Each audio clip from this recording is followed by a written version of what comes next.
At the end of last class, I quoted some words from Kurt Vonnegut, a kind of deathbed prayer confession that he'd written in one of his novels, in which the basic gist of the prayer is to express gratitude.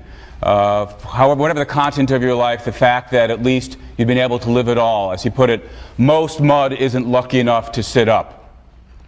He feels lucky to have been some of the sitting up mud. He loved everything he saw. When I read that quote, I did not know that Kurt Vonnegut had died the night before. Immediately after the class ended, a visitor to the class brought this fact to my attention. So I can't pass without commenting on that death and just remark that I hope that till the very end, Kurt Vonnegut, who lived till he was 84, realized how lucky he was to be some of the sitting up mud. All right, the question I want to turn to now is this. So we've been going over the various facts about the nature of life and death, and the question then is, how should we live in light of the fact that we're going to die? Previously, we've talked about what emotional response we should have to that, and I've argued, as I've just reminded us, that although perhaps the most common reaction is one of fear or terror at death, it may in fact be that we should be grateful and consider ourselves lucky that we're able to have had life as well, life at all. But how then should we live in light of the fact that we're going to die? And the immediate answer that comes to mind seems almost like a joke. I want to say, well, we should be careful. Given that we can die, that we will die. There used to be a TV show, a cop show called Hill Street Blues. The show began every day with the sergeant sort of going over the various crimes and investigations that were going to sort of fill up the day's episode, and he'd always end, as he sent off his police, the cops, he'd end by saying, "Be careful," or "Be careful out there."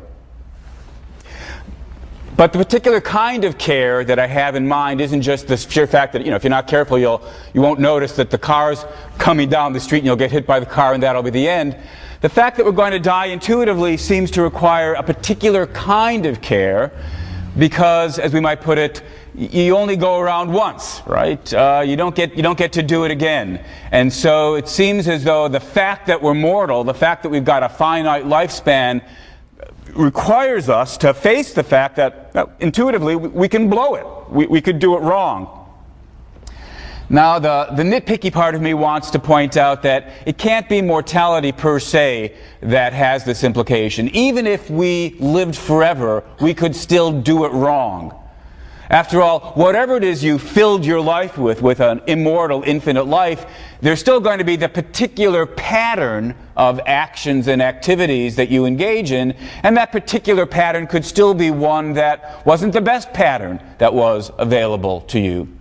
So the possibility of having blown it, of having lived the wrong kind of life, is a possibility that's going to be true of us whether or not we're mortal. And yet, for all that, it seems as though mortality adds an extra risk, an extra danger of blowing it. Look, suppose we live forever, and just to have a kind of simplistic example, you might say, imagine somebody who spends his eternity counting the integers, 1, 2, 3, 4, 5, 6.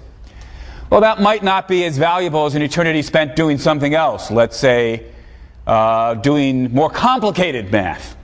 But still, if you've spent 1,000,000 years or 1,000,000,000 years counting the integers and then realized that was sort of pointless, you could always start over by doing more interesting, more deep, more worthwhile math.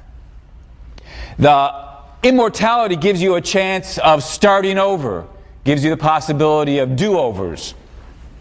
We might then worry that what's especially bad about death, the fact that we're mortal, is that it robs us of the chance of do-overs. But of course, that's not quite right either. I mean, even if you don't live forever, if you live 80 years or 100 years, you have the chance to reappraise your life at the age of 20 or 30 or 50 and decide you need to change course.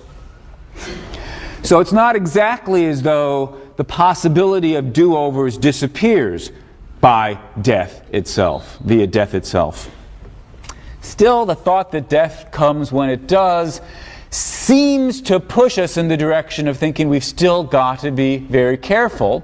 Because, of course, given that we're mortal, we have only a limited period of time in which to do the do-overs. There are two kinds of mistakes, really, that we might catch ourselves in. We might discover, on the one hand, that we made some bad choices in terms of what we were aiming for. And on the other hand, we might find, even if we made the right choices in terms of our goals, we flubbed it in terms of actually accomplishing what we were trying to accomplish. And so we literally have to start over again and try again. So there's two kinds of care that we have to take. We have to be careful in our aims, and we have to be careful in our execution of our aims, because we have, as it were, a rather limited amount of time to do it over. Now, again, the nitpicky part of me wants to say, strictly speaking, it's not the fact that we are mortal per se that all by itself means we have to be especially careful.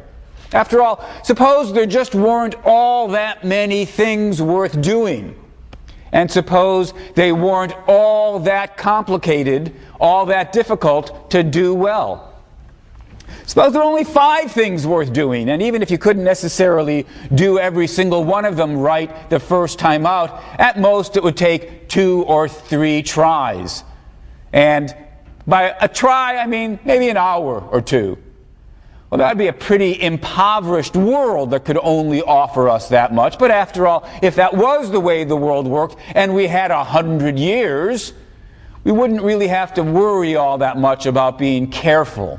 We'd have plenty of time to aim for each of the 5 things worth having, and plenty of time to get each one of the 5 things right. 100 years of life would be more than enough. We wouldn't have to be careful. So it's not just the fact that we're mortal that requires us to be careful. It's the fact that we have a relatively short span of life relative to how much there is worth aiming for, and how complicated and difficult it can be to get those things and get them right. It's because of the fact that there's so much to do, and doing it properly, that we have to be careful. We just don't have enough time to sort of flail around, try a little of this, try a little of that. Somebody who lives like that may well find that the things they aimed for weren't really the best choices. You don't have to decide that these things weren't worth having at all, given the relatively short period of time we've got. We've got the extra burden of deciding what are the things most worth going after. And we have to face the prospect, the chance, that we'll look back and discover that we didn't make the best choices there. We aimed for the wrong things, not necessarily things that weren't worth having, but given the limited number of things we were going to be able to fill our lives with, in that sense, the wrong choices. And we may discover as well that we were not sufficiently careful, attentive in how we tried to achieve these things. Because it's not as though, although given the way life is, you've got the chance for do-overs, you don't have time for a whole lot of do-overs. And so what death forces us to do is to be careful. An analogy that comes to mind here is a musician who goes into a recording studio. And look, he can start trying to record his songs to cut an album, and he may only have a certain number of songs in his repertoire. And so if he's got a long enough period of time, a month in the recording studio, he's got plenty of time, or she's got plenty of time, to sing a couple of songs. Maybe these wouldn't be the best things to record. Let's give it a try and we'll see. Didn't get it right the first take, let's record it again, let's try it a third time, let's try it a fourth time. If you've got enough time, it's less pressing to get clear before you start or as you're going along, what are the songs I should try to record, and can I get it on one take, or at most 2? But if instead of having a month in the recording studio, you've got only a week in the studio or a day in the studio, suddenly everything's much more pressing. Time is much more precious.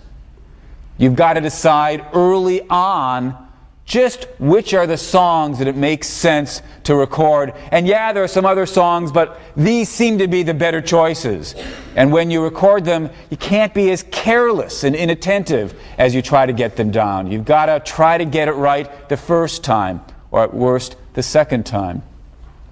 That's, it seems to me, the situation we find ourselves in, not just given the fact that we die, but we might say, given how incredibly rich the world is, how many things it offers us, how many choices we have in terms of what's worth going after. But for many of these things, given how difficult they are to accomplish, although we've got the chance for do-overs, both in terms of changing our mind about what we should be aiming at and trying again for the things we have aimed at, we've got to be careful. The fact about our death requires paying attention. It requires care. Well, having said that, of course, the immediate question then is, all right, so I'm paying attention. I'm trying to be careful. What should I do with my life? How shall I, what should I fill it with? We've previously in the class talked about the possibility that being alive per se may have some value, but above and beyond whatever stand we take on that, it's certainly also the case that part of what adds to the value of our lives are the contents of our lives. And so we need to ask, well, what kinds of contents should we try to fill our lives with? Now, I won't try to answer that. To ask the question, what are the things really worth going after in life, is to come up to the edge of asking, well, just what is the meaning of life? What's really worth going after? And although that is indeed an important, perhaps the important question, it's the question, I think, for a different class. And so having come close to the edge of that question, I'm going to now back away from it. But still, it seems we might say, in broad strokes, there are two different strategies that we could adopt. And it's worth at least pausing to think about these two strategies. Strategy number one says, given that you've only got a finite amount of time, actually, the basic underlying thought behind both strategies is just this. Haven't got much time, pack as much as you can into life. Pack as much as you can in. But there are two basic strategies about how do you put that idea to practice. And strategy number one says, given the dangers of failure if you aim too ambitiously, you should settle for the kinds of goals that you're virtually guaranteed that you'll accomplish. The pleasures of food, company, sex, ice cream. One of the paper topics asks you to reflect on the philosophy, eat, drink, and be merry, for tomorrow you die. Well, that's one of the strategies, right? We're going to be dead tomorrow. And so while we're here, let's try to pack in as much as we can by going for the things that we've got a very high chance of actually accomplishing. Strategy number two says, well, that's all well and good. You've got a pretty high chance of succeeding at that. The trouble with strategy number one is the goods that you can achieve, the sort of sure thing goods, are small. They're rather small potatoes as things go. Some of the most valuable goods in life are things that don't come so readily, don't come with guarantees of achieving them. You might want to write a novel, compose a symphony, or for that matter, marry and raise a family. Some of these things fans of strategy number 2 argue, these things are the most valuable things that life can offer us. So that a life filled with these larger goods is a more valuable life than a life filled with the small potatoes goods. I suppose fans of the eat, drink, and be merry strategy don't like to call those small potatoes goods, but that's the kind of language that might be offered by fans of strategy number 2. And it seems to me that as a claim about which life, if only you had it, if you had a guarantee, if God were going to say, look, which life do you want? I promise you'll get it. The life filled with food and drink, or the life filled with accomplishment, perhaps most of us would say, well, it's the life filled with accomplishment that's the more valuable life. The trouble, of course, is the life with the greater accomplishments, the life aiming for greater accomplishments, is also a life with a greater chance of failure. You aim for writing the great American novel, and 10 years later, you still haven't finished it. And 20 years later, you decide you don't have it in you to write the great American novel. You try to produce a business, and it goes under. So what's the right strategy to take? I suppose many of us would be inclined to say, well, the third strategy, there's a third strategy that's the obviously right thing to do, which is get the right mixture.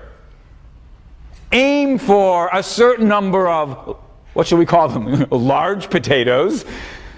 Aim for a certain number of the large accomplishments, because if you do manage to get them, your life will have more value. But also throw in a certain sprinkling of the smaller things where you're at least assured of having gotten something out of life. Well, that's all well and good as well, but it just now brings us to the next question. What is the right mixture after all? Well, I'm not going to try to answer that one either, but again, those of you who choose the topic, the eat, drink, and be merry question, basically, I'm inviting you in that topic to reflect on that